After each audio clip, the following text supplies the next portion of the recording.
dan berterima kasih untuk kasih setia dan segala kebaikan Tuhan yang Tuhan nyatakan dalam hidup kami.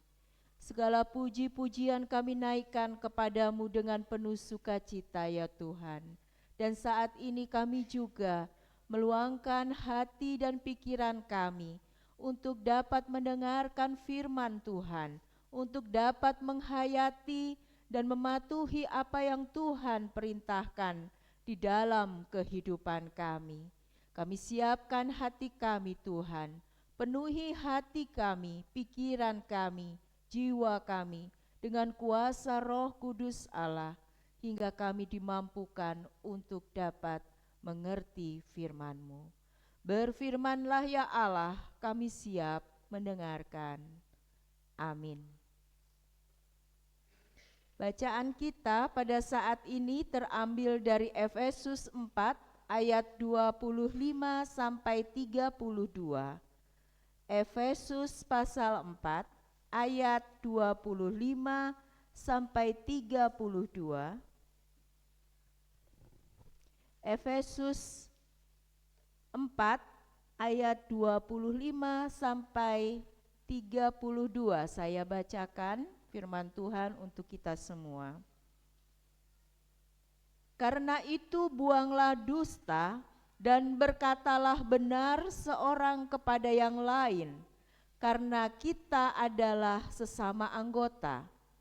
Apabila kamu menjadi marah, janganlah berbuat dosa, janganlah matahari terbenam sebelum padam kemarahanmu.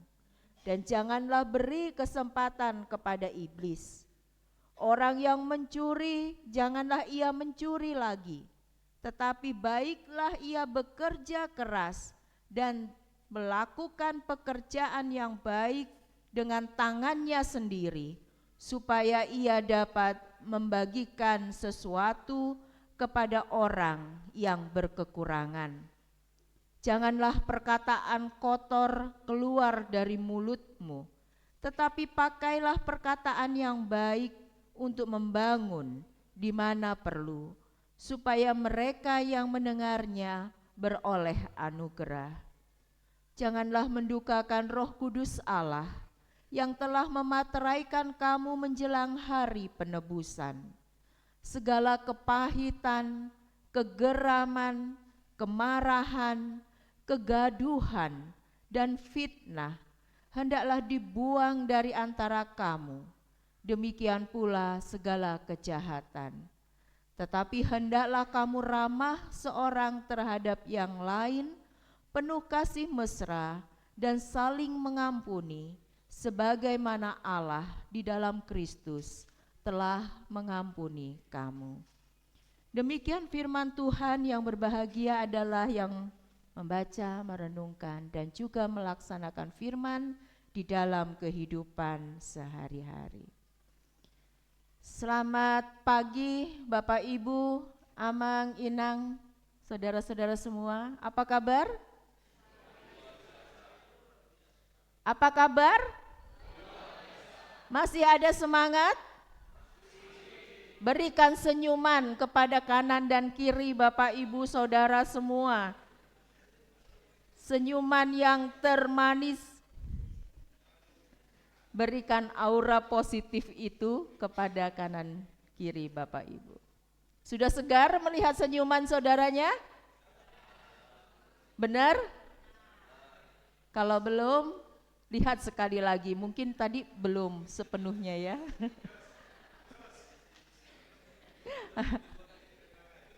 Ya, puji Tuhan.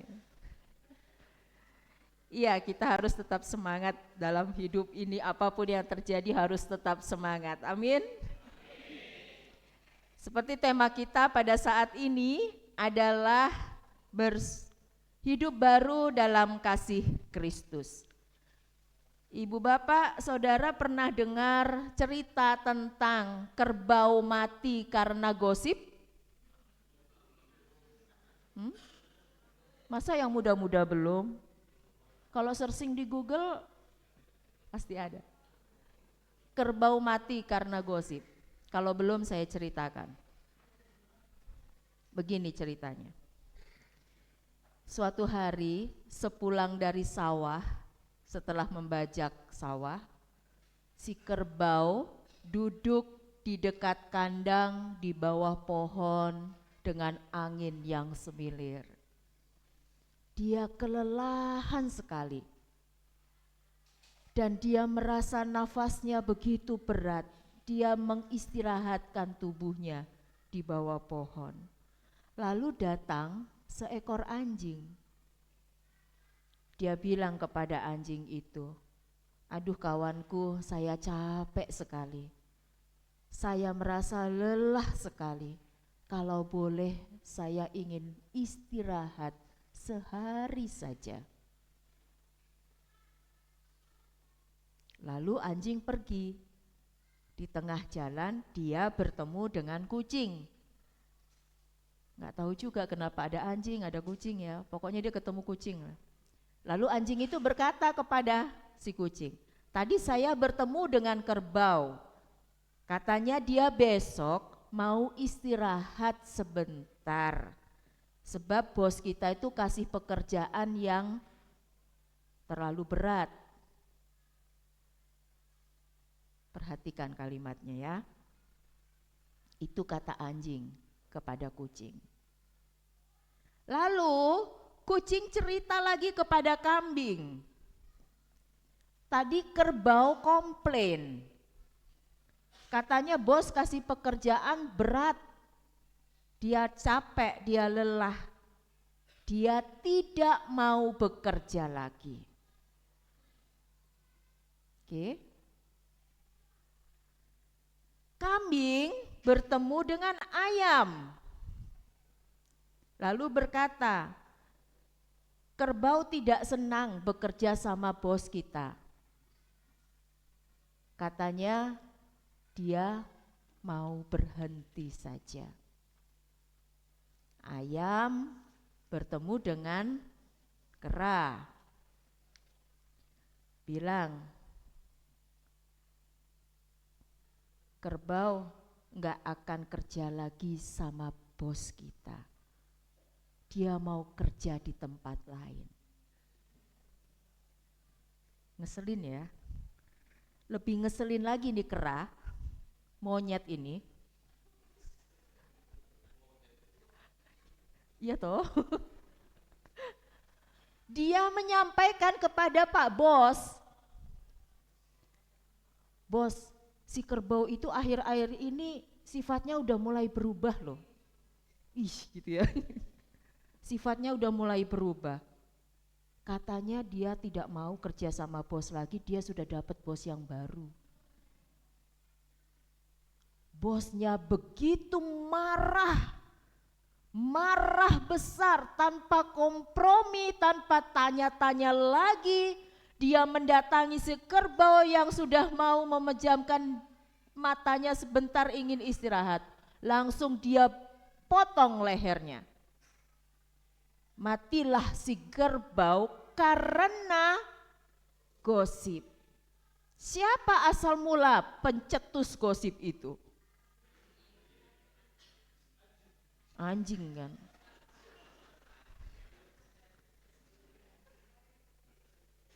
Kenapa juga dia ngomong ke lain-lain kan? Padahal ucapan asli dari kerbau, "Saya lelah, saya mau istirahat." Kenapa bisa sampai ke bos yang lain? Kenapa sampai dia dianggap akan berhenti bekerja? Itulah kekuatan yang memecah belah ketika seseorang menyampaikan informasi yang tidak benar. Sudah awalnya tidak benar, ditambah menjadi jauh dari kebenaran. Dan yang lebih berbahaya lagi, ketika mendapatkan informasi tidak disaring lalu tiba-tiba mengambil kesimpulan seperti bos tadi, tanpa kompromi dia membunuh si kerbau. Siapa korbannya? Kerbau. Bapak Ibu mau dengar cerita kelanjutannya enggak? Bisa dibayangkan bagaimana nasibnya istri si kerbau. Dengan 10 anaknya. Si kerbaunya sudah viral di mana-mana karena kematiannya. Tapi si kerbau tidak bangga dengan viralnya nama dia. Kan dia sudah mati. Tapi bagaimana nasib istrinya dan anak-anaknya yang menjadi korban lagi. Korban dari korban atas perlakuan pihak lain. Istri si kerbau kembali harus bekerja keras, berjuang, mendidik anaknya, merawat anaknya dengan tenaga sebagai seorang istri yang semakin lama semakin terbatas. Suatu hari, istri si kambing mengunjungi istri kerbau. Biasalah ya, katanya dikunjungi, tapi sebenarnya dia ingin lihat kondisinya seperti apa. Istri si kerbau sudah banyak berubah. Sudah banyak berubah. Ya. Namanya juga kerja keras ya, mungkin sudah tidak secantik dulu, secantik-cantiknya kerbau ya, itulah gitu ya.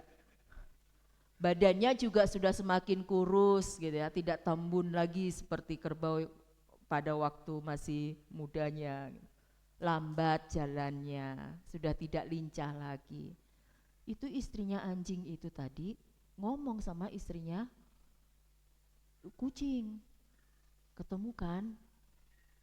Kenapa istri si kerbau itu sekarang jadi begitu? Dulu dia cantik, ditambah informasi. Istrinya kucing ketemu istrinya ayam. Ngomong lagi, istrinya ayam itu yang mana ya nggak tahu ya. Ngomong lagi, dengan ditambah kebetulan yang lain, digabungkan, jadilah cerita baru lagi. Lalu istrinya ayam ketemu istrinya, belum nanti, keranya nanti. Jadi ujung-ujungnya memang si kera ini, monyet ini, dari suami sampai istri ya begitu tuh ya gitu. Lapor dengan memberikan opini dibuat cerita itu begitu benar-benar meyakinkan gitu. Yang membuat akhirnya istrinya si bos menjadi marah, cemburu, mungkin memang harus disisihkan ini orang satu ini, kerbau yang satu ini. Dan apa yang terjadi? Apa yang dilakukan istrinya bos? Sudah bisa ditebak? Yang keras, Bu?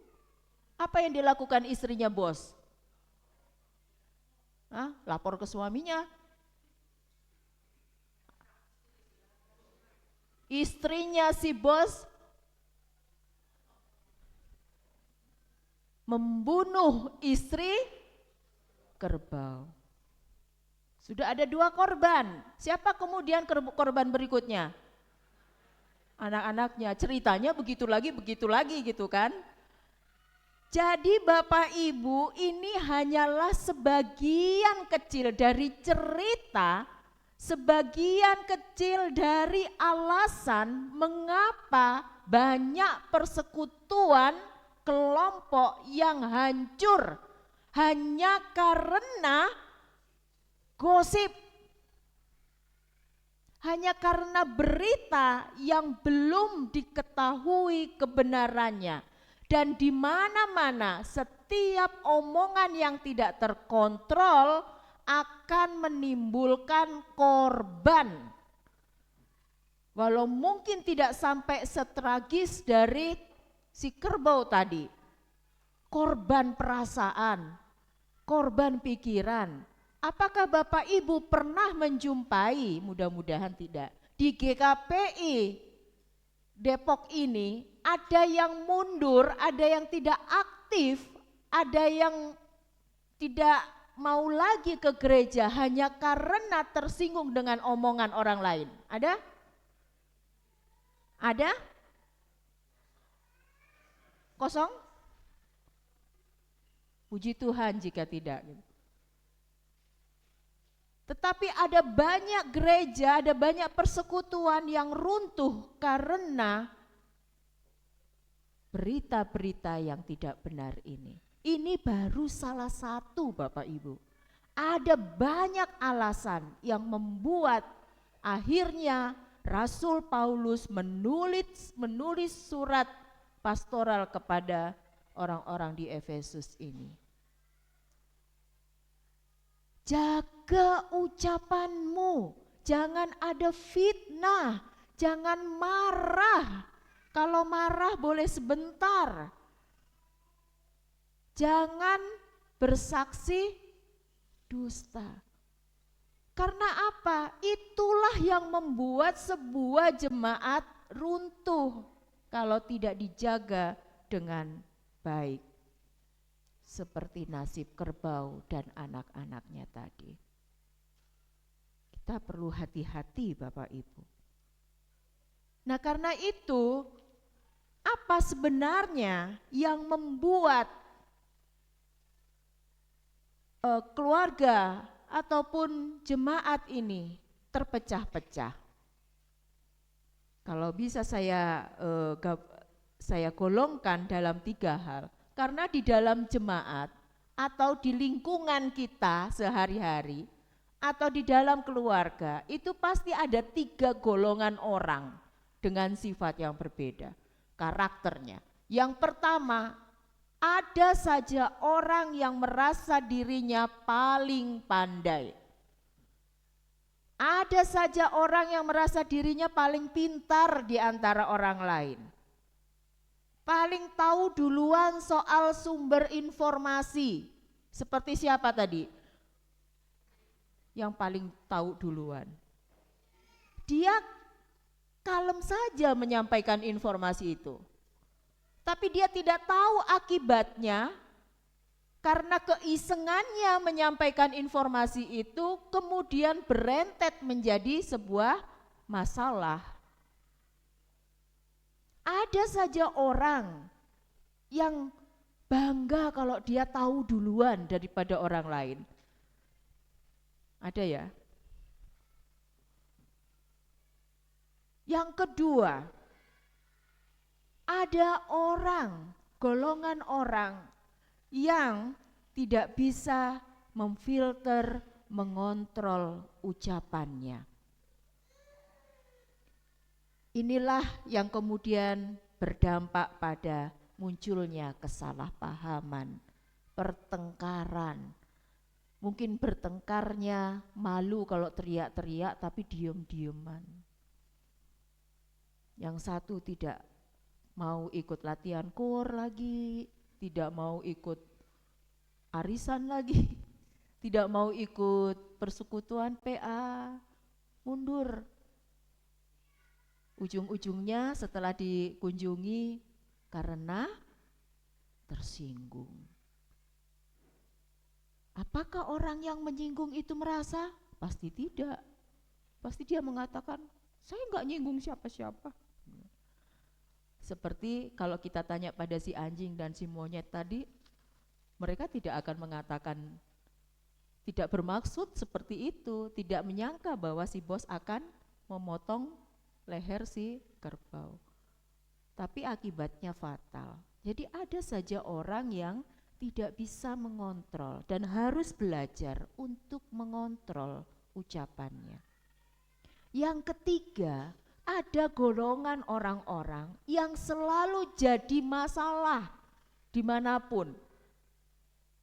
Ada orang yang selalu menilai orang lain secara negatif.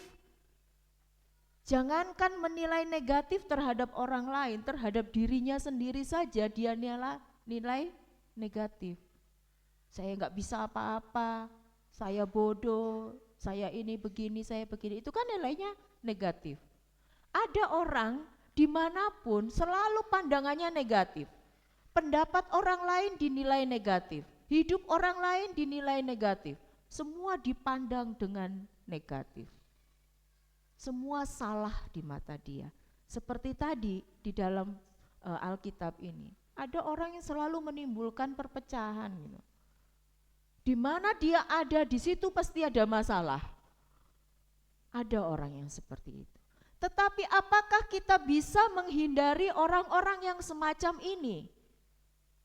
Pasti tidak bisa, karena masing-masing orang tidak merasa hidupnya seperti apa.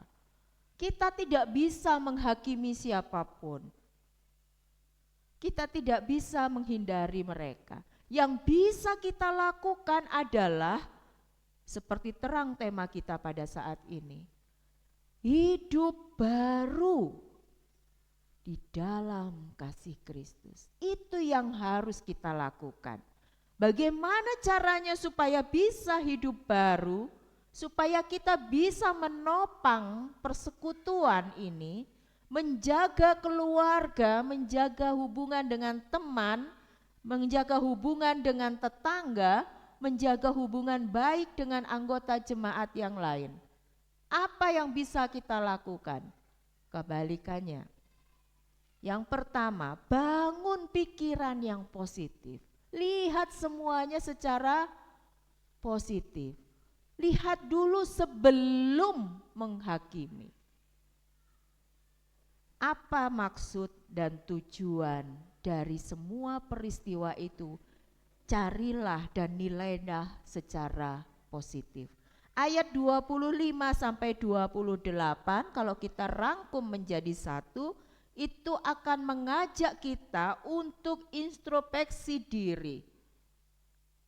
Belajar bertanya pada diri kita sendiri, apakah saya ini sumber perpecahan? Puji Tuhan jika tidak, bersyukur dan ajaklah orang lain untuk menilai atau bertanya pada diri sendiri. Karena berpikir secara negatif hanya akan menghancurkan diri kita sendiri. Dikit-dikit curiga. Suami pulangnya agak malaman dikit curiga. Istrinya seharian pergi padahal ikut PA gitu. Seharian pergi sudah marah-marah. Pergi seharian, belum masak, belum apa begitu kan.